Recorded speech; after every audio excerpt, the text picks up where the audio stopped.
والرسول ان کنتم تؤمنون باللہ والیوم الآخر ذالک خیر واحسن تاویلا۔ غور کریں گے ہماری باتوں پر۔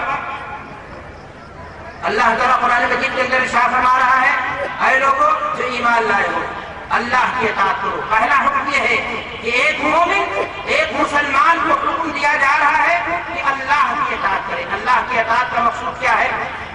رب کی جانب سے قرآن کی شکل میں قانون اور دستور کی جو کتاب آئی ہے ہم اس کو اپنی زندگی کے لیے کیا بنائیں؟ نشان راہ۔ ہر حال میں کتاب اللہ کیونکہ قانون اور دستور کی کتاب ہے، گائیڈ بک ہے، گائیڈ بک ہے، اس کو ہم پڑھیں، اس کو ہم سمجھیں، اس کے مطابق اپنی عملی زندگی کو گزاریں، اس کے مطابق اپنے فتووں کو ڈالیں، اس کے مطابق اپنے مسلک کی دیوار کو بنائیں۔ اگر مسلک کی دیوار کتاب اللہ کی دیوار سے اونچی ہو گئی، اگر مسلک کی دیوار سنت رسول کی دیوار سے اونچی ہو گئی، اللہ کی قسم امت اسلام کے اندر اتحاد باقی نہیں رہے گا۔ اللہ فرما رہا ہے کہ اللہ کی اطاعت کرو، رسول کی اطاعت کرو۔ میں آپ سے پوچھنا چاہتا ہوں، اتنے بڑے مجمع سے پوچھنا چاہتا ہوں، کیا دو مسلمان جو گئے گزرے حالت کے بھی ہیں ان کے درمیان اس بات میں اختلاف ہے کہ وہ اللہ کی کتاب کو نہیں مانتے؟ ہر کوئی شخص یہ دعویٰ کرتا ہے ہم اللہ کی کتاب کو تسلیم کرتے ہیں۔ دو مسلمان لے آؤ دنیا کے کسی کونے سے جو مسلمان ہو، اسلام کی طرف نسبت وہ الگ چیز ہے۔ بہت ساری جماعتیں پیدا ہو گئی ہیں جو دعویٰ کرتی ہیں کہ ہم مسلمان ہیں، ہم بھی مسلمان ہیں، لیکن میرے بھائیوں میرا کہنا ہے کہ جو مسلمان ہیں دو مسلمان لے آؤ جن کے درمیان اس بات میں اختلاف ہو کہ وہ اللہ کی کتاب کو فیصل نہیں مانتے۔ دو مسلمان لے آؤ جو اس بات میں اختلاف کرتے ہو کہ وہ اللہ کے رسول صلی اللہ علیہ وسلم کی سنت کو نہیں مانتے۔ اللہ کے رسول صلی اللہ علیہ وسلم کی سنت کے تعلق سے صحت میں ذات میں اختلاف ہو سکتا ہے، لیکن اگر حدیث صحیح ہو گئی تو دو مسلمان ایسے نہیں ہوں گے کہ جو کہیں کہ ہم اس حدیث کو نہیں مانتے، اس لیے کہ یہ نہ ماننے کی شکل میں مسلمان نہیں ہوگا۔ تیسری بات قرآن مجید میں کہی جا رہی ہے وَأُولِي الْأَمْرِ مِنْكُمْ، اولو الامر کی بھی بات مانو۔ اولو الامر کون ہے؟ ان کی دو قسمیں، دنیاوی معاملات کے ذمہ دار جو تمہارے لیے دنیا کی بھلائیاں، سڑکیں کیسے بنیں گی، قانون کی بالادستی کیسے رہے گی، فلاں کام کیسے ہوگا، فلاں کام میں ترقی کیسے ہوگی، جب تک وہ کتاب و سنت سے وہ چیزیں نہ ٹکرائیں ان کی بات ماننی چاہیے۔ اللہ حکم دے رہا ہے، ایک اچھا شہری بننے کے لیے آپ کے لیے یہ ذمہ داری بنتی ہے کہ قانون اور دستور کی بالادستی اولو الامر جو دنیاوی معاملات کے تمہارے حاکم ہیں ان کو تسلیم کرو۔ اور اولو الامر کی دوسری قسم ہے میرے بھائیوں علماء، مشائخ، جن کی روشنی میں جن کے ذریعہ آپ دین کو سیکھتے ہیں سمجھتے ہیں۔ اللہ تعالیٰ قرآن مجید کے اندر ارشاد فرما رہا ہے آگے فَإِن تَنَازَعْتُمْ فِي شَيْءٍ، اگر تمہارے درمیان کسی معاملے میں اختلاف ہو جائے، کیا دو مسلمان کے درمیان اختلاف کتاب اللہ میں ہوگا؟ نہیں۔ کیا رسول صلی اللہ علیہ وسلم کی حدیث کے تعلق سے ہوگا؟ نہیں۔ پھر اختلاف کہاں ممکن ہے؟ اختلاف ممکن ہے عالم کی بات میں، اختلاف ممکن ہے عالم نے، اختلاف ممکن ہے عالم نے قرآن مجید کی جو تشریح کی ہے اپنی ذاتی رائے کی بنیاد پر، اس میں وہاں اختلاف ممکن ہے، اس لیے کہ ہو سکتا ہے اس نے اپنی سمجھ کے مطابق کتاب اللہ کو سمجھنے میں غلطی کی ہو۔ یہاں اگر دو عالم کے درمیان کسی مسئلے میں اختلاف ہو رہا ہے، دو فقیہ کے درمیان، دو بڑے محدث کے درمیان کسی مسئلے میں اختلاف ہو رہا ہے، میرے بھائیو اور دوستو یہاں ہمیں حکم ہو رہا ہے کہ ایسی صورت میں ہم کیا کریں؟ ان دونوں کی باتوں کو کتاب اللہ اور سنت رسول کی کسوٹی پر پیش کریں۔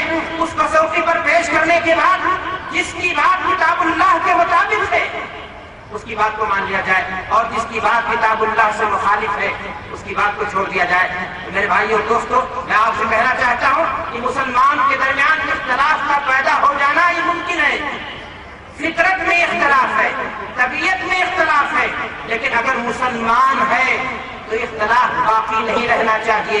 اختلاف کا پیدا ہونا مشکل نہیں ہے، لیکن اختلاف کا باقی رہنا یہ فطرہ ہے۔ صحابہ کرام رضوان اللہ علیہ اجمعین بھی انسان تھے، ان کے درمیان بھی اختلافات پیدا ہوئے، بشری تقاضے کے مطابق ان کے درمیان بھی اختلاف پیدا ہوئے، اور اختلاف یہاں تک پیدا ہوا کہ اللہ کے رسول جناب محمد رسول اللہ صلی اللہ علیہ وسلم کی رحلت ہو گئی۔ عمر फारूक रज़ी अल्लाह ताला अन्हु जज्बात में आ गए, तलवार ढूंढी चुनी। मस्जिद नबवी में अपनी तलवार को लहरा करके कहा कि जिस शख्स ने यह कह दिया कि मोहम्मद रसूलुल्लाह सल्लल्लाहु अलैहि वसल्लम इस दारे फानी से पूछ कर गया, आप पर मौत तारी हो गई, उसकी गर्दन होगी, मेरी ये तलवार होगी। लेकिन मेरे भाइयों और दोस्तों, आपको मालूम है सिद्दीक़ अकबर मस्जिद में तशरीफ लाए, नबी करीम जनाब मोहम्मद रसूलुल्लाह सल्लल्लाहु अलैहि वसल्लम के पेशानी को बोसा दिया, मिंबरे रसूल पर तशरीफ ले गए, कुरान मजीद की आयत करीमा की तिलावत की, वमा मुहम्मदुन इल्ला रसूल क़द खलत मिन क़ब्लिहि रुसूल अफ़इन मात औ क़ुतिला इंक़लबतुम अला अक़ाबिकुम वमन यन्क़लिब अला अक़बैहि फ़लन यदुर्रल्लाह शैआ। आपने निहायत नशीन अंदाज में समझाया कि मोहम्मद रसूलुल्लाह सल्लल्लाहु अलैहि वसल्लम इंसान थे, आपसे पहले भी नबी दुनिया में आए और उन पर मौत तारी हुई, आप पर भी मौत तारी हुई। जो मोहम्मद की इबादत करता था वो जान ले कि मोहम्मद का इंतकाल हो चुका है सल्लल्लाहु अलैहि वसल्लम, और जो अल्लाह की इबादत करता था अल्लाह हय्युन ला यमूत, अल्लाह हमेशा जिंदा रहेगा। मेरे भाइयों और दोस्तों, इख्तिलाफ खत्म हो गया। अल्लाह के रसूल सल्लल्लाहु अलैहि वसल्लम का जज्बा इत्तेहाद मौजूद है। सहाबा के दरमियान इस बात को लेकर के इख्तिलाफ पैदा हो गया कि अल्लाह के रसूल सल्लल्लाहु अलैहि वसल्लम को कहाँ दफन किया जाए। सबके पास अपनी अपनी दलील थी। किसी ने कहा मक्का आपका आबाई वतन, किसी ने कहा मदीना आपका अमली वतन, और किसी ने कहा कि बैतुल मक़दिस अंबिया की सरजमीन। सबों ने अपनी अपनी राय भी ले ली, दलीलें भी ले ली, लेकिन दलील भी अल्लाह के रसूल की हदीस की बाकी थी। सहाबी आए, अबू बकर ने फरमाया कि नबी जहां कहीं वफात करें वहीं उनको दफन कर दिया जाए। तमाम सहाबा ने अपनी जाती राय जो फलसफा की बुनियाद पर, अकली दलीलों की बुनियाद पर बदली थी, उनको वापस ले लिया, इसलिए कि सुन्नत रसूल उनके दरमियान आ चुकी थी। मेरे भाइयों और दोस्तों, मसले में इसमें भी इख्तिलाफ हुआ कि अल्लाह के रसूल सल्लल्लाहु अलैहि वसल्लम के लिए जो कब्र खोदी जाए वो कैसी हो, लहद हो या शख्स हो। अल्लाह के रसूल का फरमान सुनाया जाता है, अल्लाह लना व शक्कु लिगैरिना, सारे इख्तिलाफात दूर हो जाते हैं। अल्लाह के रसूल सल्लल्लाहु अलैहि वसल्लम की रहलत के बाद सहाबा में इख्तिलाफ खिलाफत के मसले को लेकर के भी हुआ।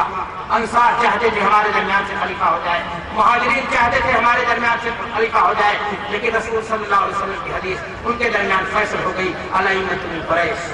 अबू बकर सिद्दीक रज़ी अल्लाह ताला अन्हु के हाथ पर सबों ने बैत कर ली। अल्लाह के रसूल सल्लल्लाहु अलैहि वसल्लम की रहलत के बाद इख्तिलाफ इस बात को लेकर के भी हुआ कि आप सल्लल्लाहु अलैहि वसल्लम की विरासत, आपका मीरास, आपके पास जो जायदाद थी वो आपके वर्षा यानी फातिमा को मिलेगी या नहीं मिलेगी।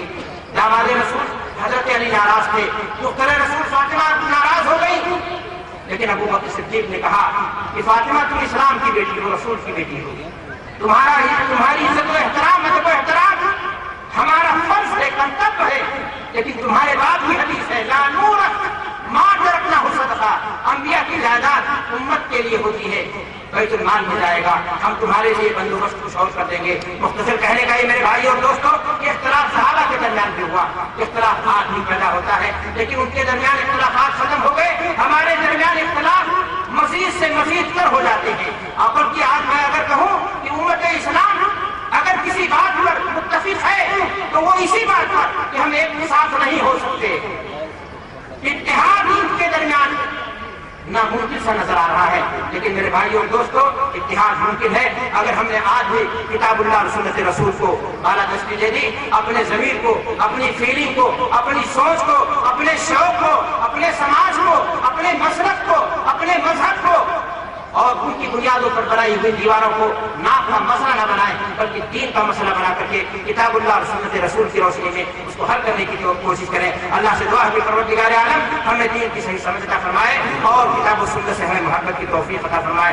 रब्बे करीम हमारी जिंदगियां सुन्नत रसूल के लिए वक्फ हो जाए, हमारी पेशानियां सज्जों के लिए वक्फ हो जाए, हमारी आंखें अल्लाह के खौफ से अश्कार हो जाए, हमारे दिल उसके अज़ाब और उसकी पकड़ से कांप उठें। हम जब तक ये ईमान और इस्लाम पर जिए और जब हमारा खातिमा हो तो ईमान और इस्लाम पर हो। आखिर दावाना अल्हम्दुलिल्लाह रब्बिल आलमीन।